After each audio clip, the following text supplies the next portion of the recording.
Hello, I'm taking on a challenge to beat every playable Nintendo-published game. The next game is Final Fantasy.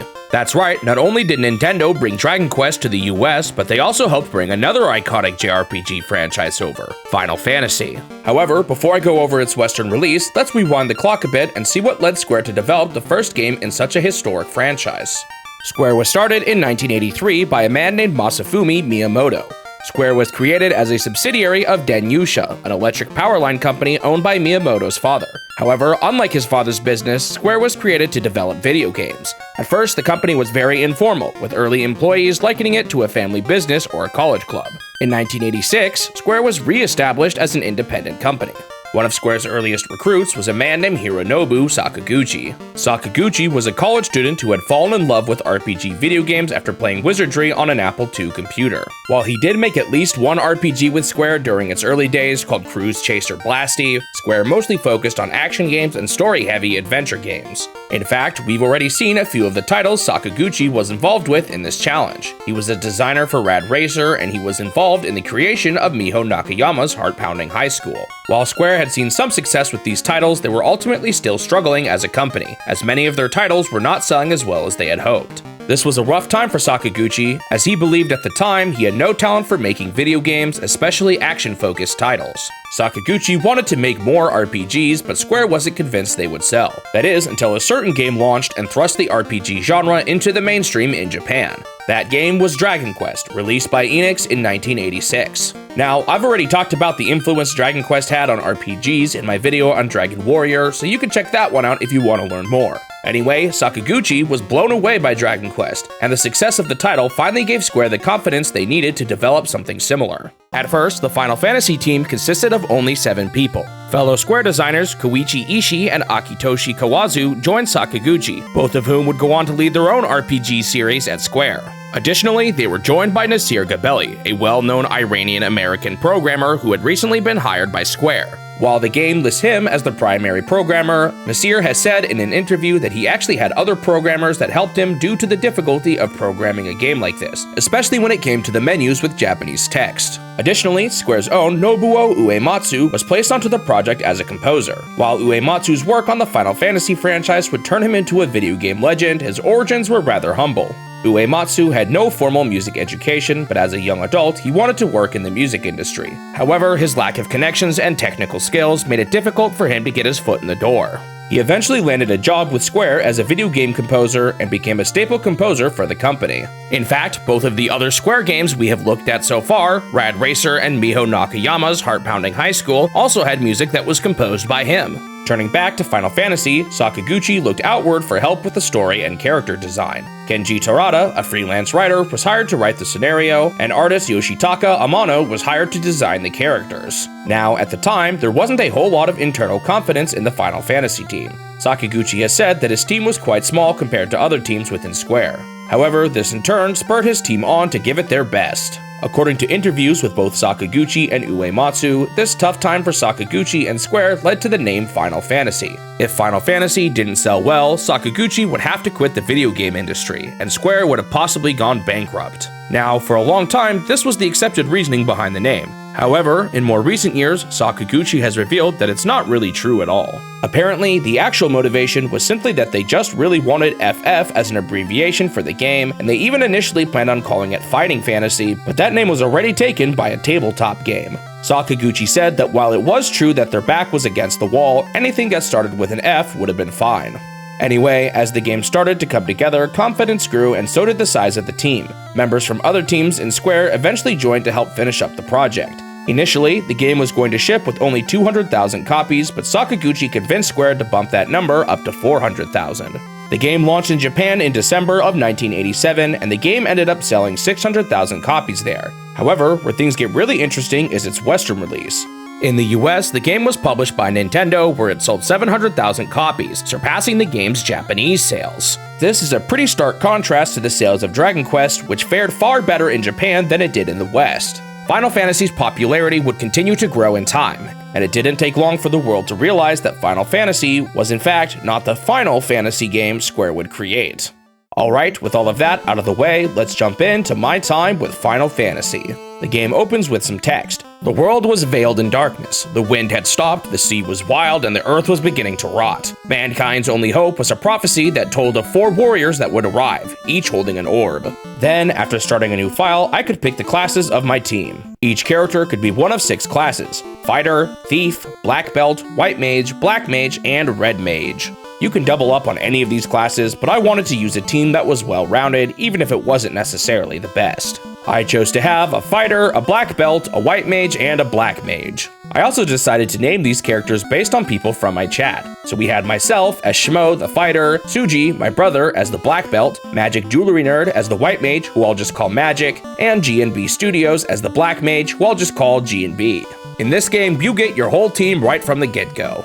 After setting up my team, the game threw me right into the overworld. Immediately, I headed to the first town called Coneria. Here, I bought a bunch of weapons for my team, and each class could hold different types of weapons. So, at this point, I bought a rapier for Shmo, a dagger for G&B, nunchucks for Suji, and a hammer for Magic. That's right, the White Mage can equip hammers for some reason. I also bought some armor for everyone, and a couple of spells for Magic and G&B. In this game, there are basically 2 types of spells: White Magic and Black Magic. White Magic generally focuses on healing and buffs, while Black Magic focuses on attacks and debuffs. As you might be able to guess, White Mages and Black Mages can only use spells whose type lines up with their names. I didn't include one on my team, but Red Mages can actually use both, although there are some exceptions and they can't learn many of the late game spells. Here, I only had enough money for 2 spells, and I bought a healing spell called Cure and an attack spell called Fire. Additionally, in this town, there were plenty of townspeople who provided various hints and world building. I learned that the guy who made the prophecy from the intro was called Lucan, and the heroes from that prophecy were called the Warriors of Light. Lucan had left this town and was with his colleagues at some place called Crescent Lake.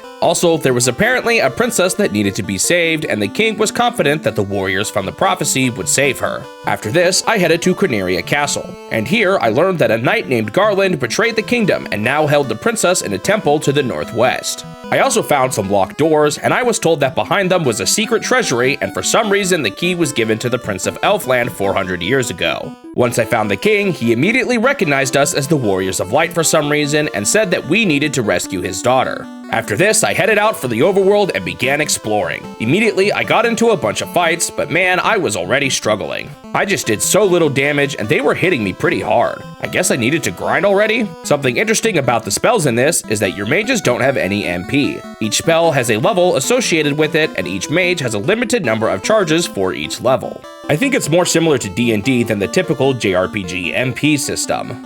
Another interesting aspect of this is that you could only equip 3 spells in each level, and there were 4 total spells each of my mages could learn at each level, so I essentially had to choose 1 spell at each level to ignore. Another aspect of this battle system is that you can change the order of your party. The higher a person is on this list, the more likely they are to be targeted by the enemy. If someone runs out of life, which happened to me here, you have to take them to a special clinic to get them revived. A lot of the enemies actually have weaknesses too, and there's a couple of pages in the manual that reveals a lot of them. Man though, I had to grind a bunch here. I know older RPGs are generally more tough, but something just seemed off. However, I eventually felt ready enough to go to the Temple of Fiends. This dungeon was pretty simple, and I found some items as well as more locked doors like the ones in the castle. After finding a cap and trying to equip it, I found out something terrible. Wait, I haven't had anything equipped this whole time! That's right, I completely misunderstood the equipment screen. I thought this screen showed what everyone had equipped, but it was actually just showing what was in each character's individual inventory. I had to manually select the items on this screen to actually equip them. No wonder this game was so tough so far. Enemies that took multiple attacks to kill were now getting decimated in a single hit. With this new, unintentional upgrade, I felt more than ready to fight Garland at the center of the temple. He also knew that we were the Warriors of Light, and he said that he was going to stop us from reaching the princess. All that grinding from before made me way over-prepared for this guy, and he went down with almost no effort. I rescued the princess and returned her to the castle. Here, the king told me that he had a bridge repaired to help us return light to the orbs. Wait, we already had the 4 orbs? Well, I didn't really catch this at first, but I started with all 4 orbs as you can see on the pause screen, but they are all dull. I guess that's how everyone knew we were the Warriors of Light. The princess also gave us a loot that Garland had stolen. She claimed it might be useful, but I didn't know what its purpose was yet. All it did was play beautiful music. Once I crossed over the repaired bridge, the opening credits rolled. I guess everything up until this point was just the intro. Up past the bridge, I found a place called Matoya's Cave. There was some kind of witch here named Matoya, and she said that someone had stolen her crystal. There were also these broom guys that said a magic spell. All it was push B select backwards. This was a hint on how to open up the map while in the overworld. It's kind of silly that they hid something like this instead of just outright telling you. As we can see, I started off roughly in the middle of the world and there was still quite a bit to explore. Suji died on the way to the next town to some tough ogre enemies, but thankfully I still was able to reach it with the rest of my team still alive. This place was called Provoca, and apparently it was under attack by pirates, although I didn't see any of them at first. It had some more shops with better gear and some level 2 spells. Yeesh, these things were already getting pretty expensive. Eventually, I found a pirate in the corner and he sent a swarm of 9 pirate enemies after me. Once I beat them all up, the pirate guy just gave up and handed over his ship. Well, that was easy. Now I can sail the ocean. The game calls this area the Aldi Sea, although there's some land that separates it from the rest of the ocean. So I didn't realize this until way later in the challenge, but apparently Gabelli hid a secret minigame on this boat. When you push A and B together 50 times in a row, you get taken to a random screen with one of those sliding puzzles. For beating it, you get 100 gold. Kind of random, really. Anyway, after fighting some monsters on the water, I went back to Provoca, and since I had fended off the pirates, there were now a lot more people out and about. One guy told me that the elves lived across the sea, and apparently their prince was stuck in a deep sleep. Only Matoya's herbs could wake him up. This is going to be some kind of item chain, isn't it? I need Matoya's crystals to get the herbs, to wake up the prince, to get the key those guys mentioned at the castle. Anyway, I also learned about a town named Melmon to the west that was in trouble. After this, I sailed around and found a dock at the southern side of the sea and found Elfland, the place with the sleeping prince. There were new upgrades and spells here, but holy moly, I wasn't even close to being able to afford any of these here. They begged me to awaken their prince, since if I didn't, the dark elves would dominate. They also said that there was a spooky castle to the northwest, and that the evil king of the dark elves, Astos, liked to wear disguises. I also found a pretty funny Easter egg that referenced Dragon Quest. I found the tombstone of Erdrick, the hero of Dragon Quest. Humorously, this actually said, "Here lies Link" in the Japanese version. I don't know if this is just a funny dig Japanese developers like to do at the time or something, as I also found out while looking into this that in the Japanese version of Zelda 2, a grave says "Here lies Loto," which is the Japanese name of Erdrick. Anyway, I went to the castle after this, where I learned that it was Astos that put the elf prince under a spell, and the people here reiterated the need for herbs from Matoya. I also found a guy that said something about a dwarf cave to the west, and I found another one of those locked doors here. Once I left the castle, I grinded a bunch for some experience levels and for some more money. After doing this for a while, I headed up to the northwest where I found the dwarf cave. Here, I learned that it was Astos, the dark elf king, who stole Matoya's crystal ball. Okay, I guess that's who I need to find next. I also found some random guy that said if he had a floater, he could float anything. What on earth is a floater, anyway? Finally, in the dwarf cave, I met someone named Narek who was digging a canal to connect the oceans, but he needed some TNT to proceed. After grinding some more, I went to that spooky castle I heard about. Maybe this is where I could find Astos? Well, I guess not, as there was a random king here who said that he had been double-crossed by Astos. I guess Astos stole his crown, as this random king told me to go to some place called the Cave of Marsh to find his crown and return it to him. I wandered around a bunch here, and around this time I found out that it's actually better to make your black belt have no weapon equipped once he reaches a certain level. I don't totally understand how it all works, but basically doing this will let black belts hit more times with each attack. However, this unfortunately causes a bug where each time a black belt levels up, the lack of weapon makes the game think that they have no armor equipped and gives them 0 defense. This can be quickly fixed by going to your equipment screen, but I didn't learn about this bug while I was playing, so I can't help but wonder how many times it screwed me over. On the topic of glitches, this game has some really terrible bugs apart from the one I just mentioned, and I mean really terrible bugs. For example, a bunch of the spells either don't work as intended or just don't work at all. The weapon buffing spell doesn't work, one of the debuff spells is guaranteed to miss, and another spell increases enemy evasion instead of decreasing it. Yeesh. Another bug that was kind of funny was that the critical rates for weapons are totally busted. Each weapon is supposed to have a specific critical hit rate, but the game uses the weapon ID as the crit rate instead. Since weapons are generally received in order of their IDs, this meant that early game weapons did less crits than intended, and later weapons did more crits than intended. At least this one sorta works as a way to make later weapons stronger. In fact, they eventually just decided to keep this bug in future releases, despite fixing many of the other bugs. The worst glitch, though, is that the intelligence stat does absolutely nothing. It's not completely clear what it was supposed to do, but it's largely believed to have been intended to increase spell effectiveness so that spells get better over time, but they just flat out don't. This meant that mages were a lot less effective than they probably intended. Anyway, after some wandering, I finally found the Cave of Marsh down to the southwest. This place honestly felt like the game's first real dungeon. Unfortunately, I didn't have a whole lot of resources left when I entered it. There were a lot of undead enemies here, but thankfully magic had a spell that was specifically good against the undead. However, there were also some nasty poison enemies, and I didn't have a whole lot of items to cure poison. This place just kept going, and my resources were starting to get low. Eventually, some of my teammates got knocked out, and I desperately started trying to escape. I reached a point where I was running from every single battle I encountered.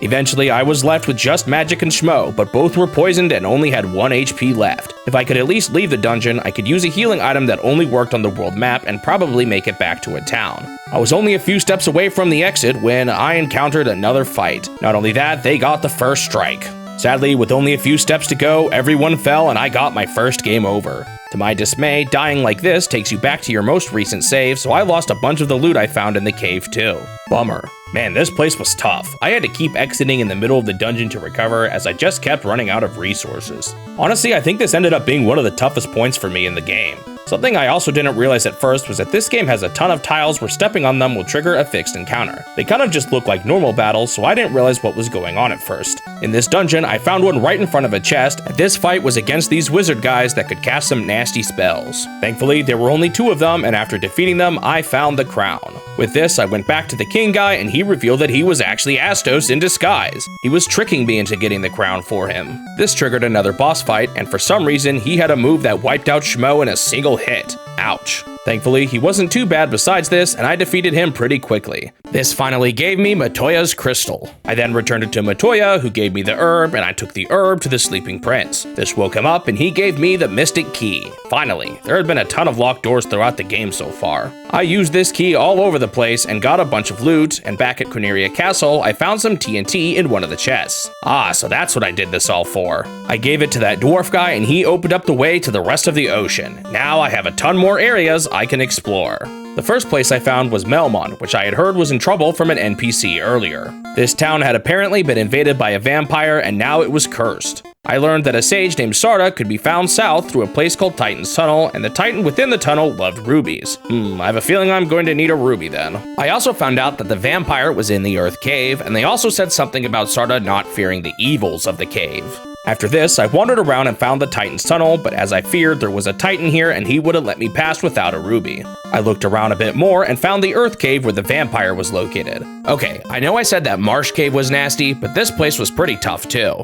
There were a lot of sneaky fixed battles here, although I started to realize I could weave around them once I knew where they were. Once again, this was a dungeon where I had to constantly leave in the middle of it to rest up and save the loot I had found. It took me quite a while, but eventually I found him, the evil vampire that attacked Melmond. This guy went down super easily. Man, so far the bosses have been way easier than the dungeons themselves. Behind the vampire, I found a ruby. Ah, finally I can get past that Titan and find Sarda. When I gave the ruby to the Titan, he just gobbled it up and left. Not exactly what I was expecting, but hey, it worked. Past this guy was Sarda's hideout, and he gave me a rod that would let me travel deeper into the Earth Cave. He said that the cause of the Earth's rot could be found deeper in the cave. Anyway, it looked like I wasn't done with the Earth Cave yet, as back behind the vampire's room was a whole new section of the dungeon. After exploring some more, I finally found the real end of the dungeon. There was some kind of evil sphere here, and it cracked open, revealing the Fiend of the Earth, Lich. This was the first of 4 major bosses known as the 4 Fiends. He had a few nasty spells and his default attack could stun my characters, however, once again, I didn't struggle too much on him. I won the fight pretty quickly and the first of the 4 Fiends was defeated.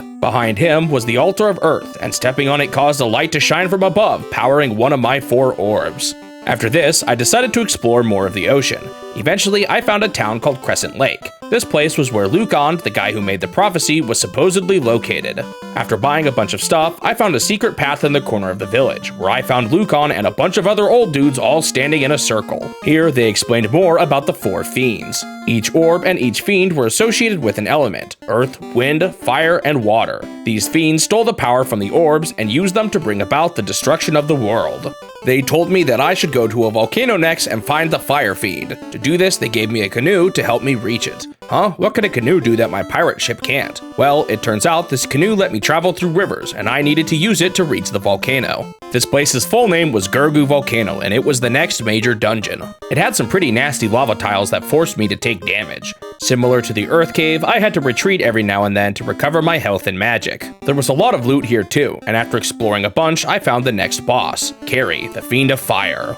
She had a standard attack that was super strong, but thankfully when I disabled her spells, she still attempted to use them and they would just fail. This helped me get through the fight pretty quickly, and the second fiend was defeated. I stepped on the next altar, which caused another one of my orbs to power up. Next, I explored the river some more and I found another dungeon. This one was called Ice Cave, and it was a relatively normal dungeon. The only real gimmick here was a few pits that I had to fall through to eventually reach the final chest. Before it though was a forced encounter with a freaky looking enemy simply called Eye. Apparently they changed this sprite from the Japanese version since they were worried it looked too similar to a beholder from Dungeons & Dragons. In this chest was the floater. Hey, didn't a dwarf back in a cave say something about being able to use floaters to make things float? I guess I should go back to him.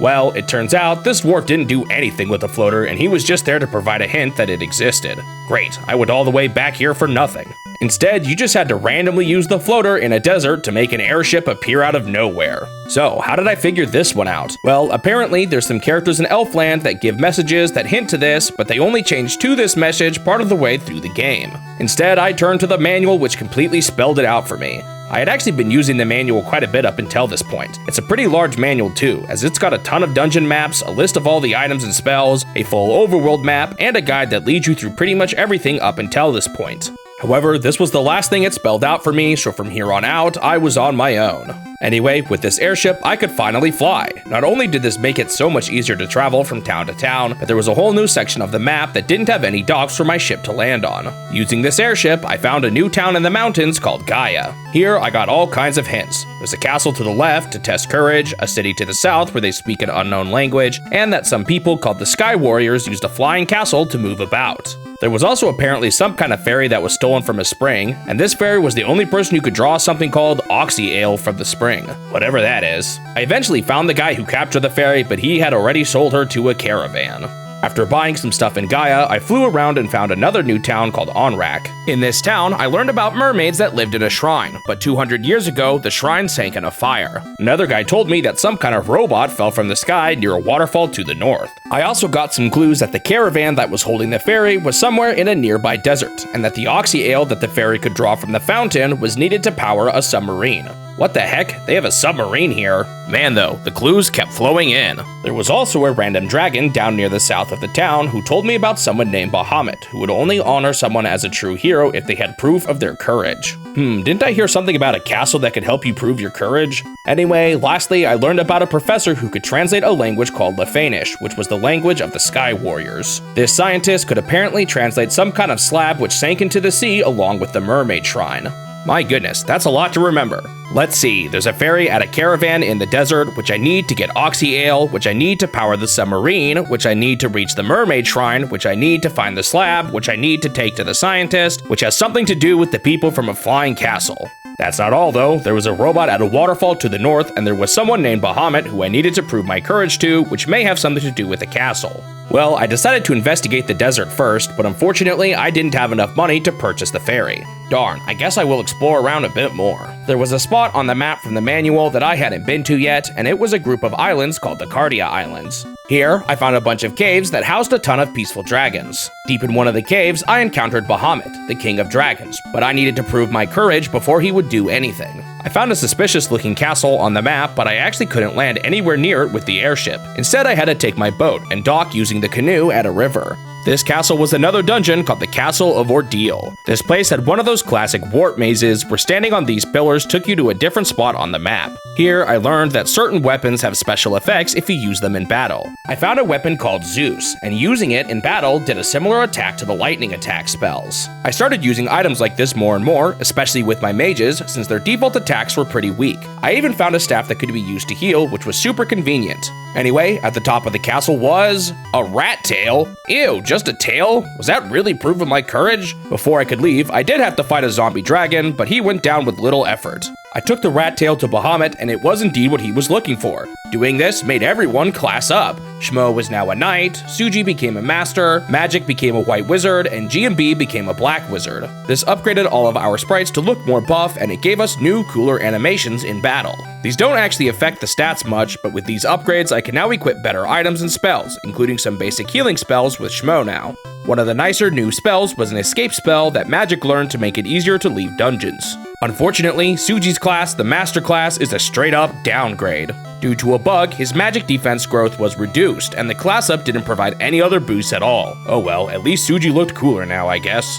After this, I finally found a way to a place called the Fiend, which was that place I had heard about where the people spoke a different language. Unsurprisingly, I couldn't understand anyone. After this, I finally got enough money to buy the ferry. I took her back to the spring in Gaia, and she gave me some Oxy Ale. Nice, I brought this all the way back to Onrak and took the submarine all the way down to the sunken mermaid shrine. This was another sprawling dungeon with branching paths, tough enemies, and all kinds of loot. At the end of this dungeon was another one of the 4 fiends, Kraken, the Fiend of Water. His attacks did quite a bit of damage, and somehow, right before I won, he even took out Suji in a single hit. I wonder if this was caused by that armor bug. Poor Suji. Not only is his new class worse than before, but he's got a bug that can lower his defense to 0. He was still super duper strong, but he was just a bit fragile due to some of these bugs. Anyway, after this, I powered up another orb, and the third of the 4 fiends was taken down. Well, I guess all I had left to do was investigate that waterfall. There was another dungeon here, although there wasn't much to find besides the robot I heard about. He gave me some kind of cube and told me to take it back to the floating castle. Wait, I have no idea how to get to the floating castle. Where do I go next? Unfortunately, I kind of forgot about the clue that told me the slab was in the mermaid shrine, and apparently I missed it when I explored the dungeon. Eventually, I did remember some chests that I couldn't reach in the mermaid shrine, and I decided to see if I could find some way to get to them. It turned out there was just a weird loop around the map in the top corner I missed, and lo and behold, the tablet was tucked away back here. I took this slab to a scientist in Melmond, and the game didn't even really tell me what it did. As I suspected though, I could now talk to everyone in Lefane. Here, I learned that these were the people who created the Sky Castle, the airship, and even that robot I saw before, but they were all banished to the surface by Tiamat, the Fiend of Wind. I also learned that the Lefanes suspected that there was one final person behind the 4 fiends. The Lefanes had apparently sent 5 of their own people to investigate, but they got turned into bats and never returned. Another guy here gave me a chime, which let me enter a tower I found in the desert called the Mirage Tower. In this tower was another dungeon, and I started to run into strange robots here. At the top of the tower, I found a transporter, and it needed a cube to be activated. Good thing I got that cube earlier. I used the cube here, and I was taken to another dungeon, the Floating Castle. Man, this place basically just seemed like some kind of station in outer space. Honestly, I wasn't really expecting this. Once again, the enemies were pretty tough here, but I also found a bunch of good loot. Oh, and there's this legendary enemy called the War Mech that has a super rare chance of appearing in a single room at the end of the dungeon. I never encountered him, but apparently he's one of the toughest bosses in the game. What makes this boss so legendary though, was that Nintendo Power held a competition when the game launched in the West, challenging people to find the mech in 15 days and to send a picture to Nintendo in order to get their name put into a future game. Now, where that story ends up is a bit strange, but I'm going to save that for a future video that is also connected to this story. Anyway, at the end of this room was the last of the 4 fiends, Tiamat the Fiend of Wind. Once again, this boss was a piece of cake and the final fiend was defeated. I powered up the final orb and at last peace was restored, right? Well, the game didn't end, so I decided to visit those old guys again. They revealed that the world was stuck in a time loop. Someone kept traveling 2,000 years into the past and sending the 4 fiends into the future. Oh boy, now there's time travel? So, I'm not sure how this all works, but even though I had defeated the 4 fiends now, I still needed to go back into the past and defeat whoever it was that kept causing this time loop to repeat. Apparently, the power of the orbs could activate a time gate back at the Temple of Fiends. That's right, I had to go all the way back to the place where I fought Garland at the start of the game. A portal opened up here, and I entered the game's final dungeon, the Temple of Fiends, 2,000 years in the past. Not only was this place a lot larger in the past, but there were tons of tough enemies here too. After fighting another nasty eye dude, I was in a room with a suspicious tile on the ground. I didn't really know what I needed to do, so I decided to just start spamming my items. I found out that this was finally the purpose of the loot the princess gave me all the way back at the start of the game. The loot caused a path to open up, and I went even deeper. Eventually, I ran into something terrible, a rematch against Lich. Oh, that's right. Since I was in the past now, all 4 of the Fiends were still alive. Yep, you had to fight each of them again. To make matters worse, they were way more difficult here too. I was level 26 at this point, which seems a bit on the low end for what people suggest for the final dungeon.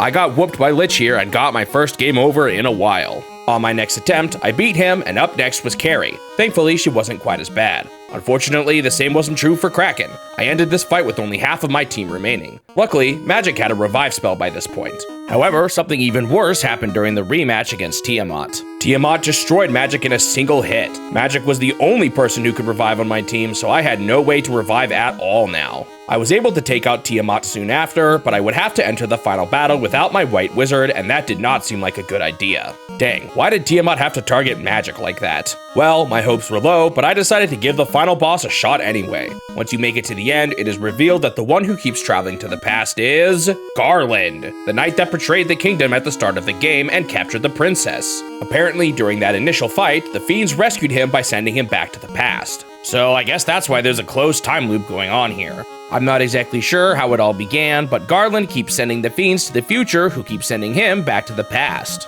Ah, good old time travel. After revealing the nature of the time loop, the final battle against Garland began. However, now he took on the monstrous form of a being named Chaos. Oh boy, can I even hope to beat this guy without a healer? On the very first turn, Chaos did a move that had a chance of instantly KOing each person in your party, and it worked immediately on Shmo. Great, now Suji and G&B were the only ones still alive, and the battle just started. Well, all I could do now was just give it everything I had with the 2 of them. Suji was punching like mad, and G&B kept casting a spell called Nuke. Now, at this point, Suji was actually pretty strong, and he was dealing sizable chunks of damage. After a few turns, G&B went down too. Now there was only one man left standing, Suji. Man, I had no hope that I was going to beat the boss, but Suji just kept on staying alive. Then, somehow, he pulled it off. Did Suji just do it? Did the lone Suji, the man who died constantly throughout the game? Suji is the true hero once again!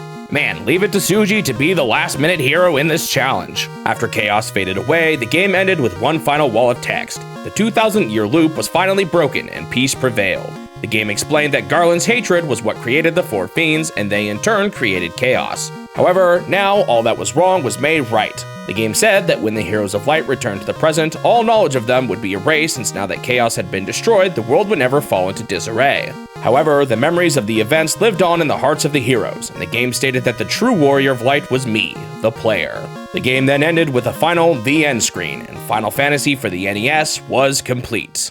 On to the review. Phew, this was a much more complex RPG than pretty much anything I've played so far. I haven't talked about the completion time for games in a while, but this one crushed any game before it. The previous crown holder was Dragon Warrior at around 12 hours, and this one almost doubled it, taking me 21 hours to beat. So, what did I think of the game? Overall, I liked it quite a bit, although there were still a few aspects that were a bit annoying.